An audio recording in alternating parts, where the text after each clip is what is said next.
Sorano appartient à l'État français, pratiquement à 90%. Et justement, on pourrait voir la main de la France qui agit derrière cet arbitrage international à l'encontre de l'État du Niger, qui a été lancé par l'entreprise minière. Monsieur Atangana, ceci ressemble vaguement au refus de l'ambassadeur de quitter le territoire nigérien, au refus de la France de se séparer du Niger définitivement. Bah oui, manifestement, il y a refus de quitter le Niger. Ça ne peut pas être autre chose. C'est sur le fond. Maintenant, sur la forme, ils essaient d'actionner une juridiction internationale qui n'existe pas. Il n'y a pas de juridiction internationale en matière commerciale. Si vous connaissez un tribunal international en matière commerciale, ça n'existe pas. En général, les tribunaux qui sont les tribunaux compétents, ce sont les tribunaux définis par le contrat. Donc, quand il y a un contrat qui lie deux pays dans un truc, on définit dans le contrat le tribunal qui sera compétent. Très bien. Donc, c'est la première chose. La deuxième chose, c'est que, comme cette juridiction internationale n'existe pas, quand vous avez un problème de l'ordre international, soit alors vous soumettez, soit le tribunal international, enfin, compétent vous condamne, mais le problème, c'est quels sont les moyens qu'un tribunal international, quelles sont ses contraintes? Comme les juristes disent souvent, quels sont les moyens de coercition que ce tribunal a? Pour rappel, quand vous êtes dans un pays, quand un tribunal vous condamne, l'État va imposer les sanctions.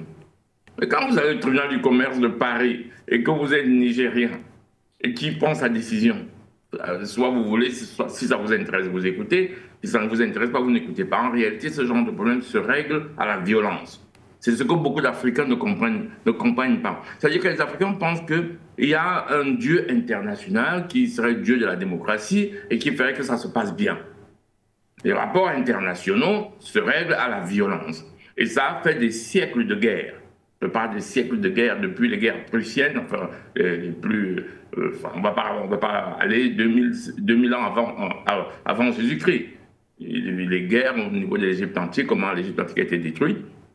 Et la majorité des guerres qu'il y a eu dans le monde sont des guerres de vol. Les pays envahissent les autres pour prendre les matières et sa richesse par force, par la violence. C'est pour ça qu'on a créé la SDN après l'ONU. On a essayé de créer une institution internationale pour régler les problèmes. Vous voyez beaucoup de gens régler les problèmes par ces institutions?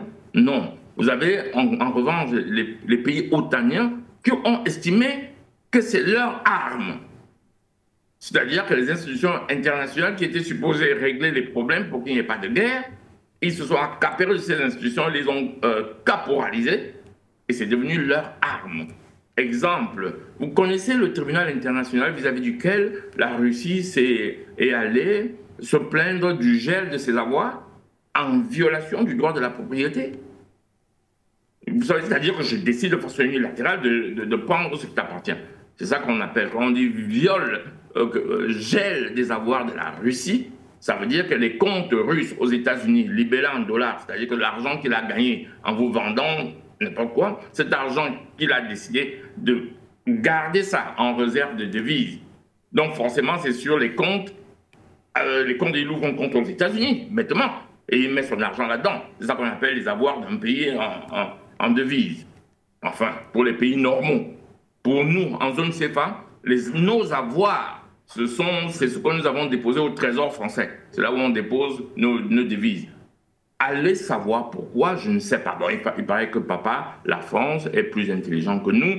Nous avons des docteurs en économie, des docteurs en finance, mais ils estiment quand même qu'ils sont assez docteurs pour expliquer la finance, mais pas assez docteurs pour gérer leur propre monnaie. Si vous m'expliquez ça, je vous donne le prix Nobel de tout ce que vous voulez. Voilà. Très bien, c'était une petite parenthèse, une petite digression pour dire que nous n'assumons pas, je me réfère au débat que j'entends souvent, hein, des gens qui disent on ne pourra pas gérer la monnaie parce que on va dévaluer, parce que elle ne vaudra rien. C'est pas possible. Qu'est-ce qu'ils savent ces gens-là? Ils savent pas que la monnaie c'est du papier depuis 1971. C'était juste une parenthèse. Donc, Je veux dire que cette démarche internationale ne sert pratiquement à rien. Ils essayent de pouvoir dire, voilà, ils s'adressent à qui? Une communauté internationale qu'ils violent eux-mêmes.